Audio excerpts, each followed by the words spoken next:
Hello everyone, and happy Star Wars Day. May the 4th be with you. I'm Nicole, the young adult librarian, and I wanted to share with you a super simple craft that you could use to celebrate Star Wars Day, and that is how to make a very easy, very simple origami Yoda. So I have a piece of green construction paper. I am doing just a quarter size of it. You can do a large one if you want. You can do smaller, whatever you want to do. You can see it's not true Yoda color, but it's what I had on hand. If you don't have any green construction paper, just color a piece of paper green first before you get started.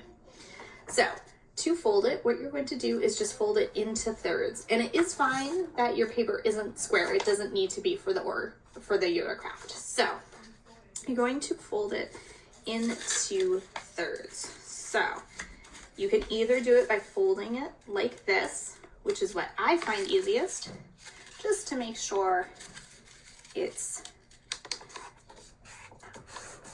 about the same on each side. But if it's easier for you, you can take one side first, fold it in and crease it, and then fold the other side in and crease it.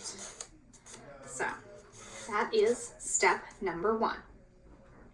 The next step is to fold out the sides. So you're going to pull this down so that it is sticking out like that.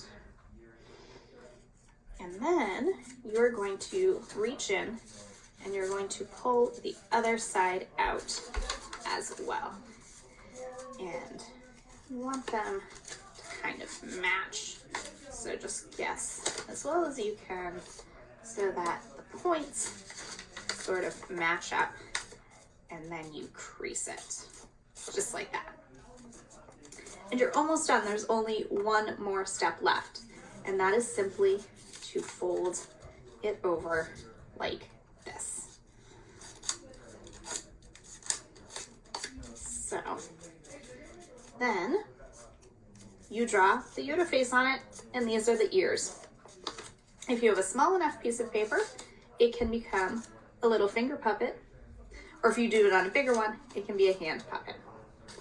I am going to link in this post the directions to make that origami Yoda, as well as several other origami characters from Star Wars. These originally came from a book series called The Strange Case of the Origami Yoda, and they are available on Hoopla for you to download and read. They're excellent for grades 3 to 6, I would say, but anyone that wants to read and enjoy them is welcome to. So if you have any questions, if you have any comments, let me know how you are celebrating Star Wars Day. Thank you.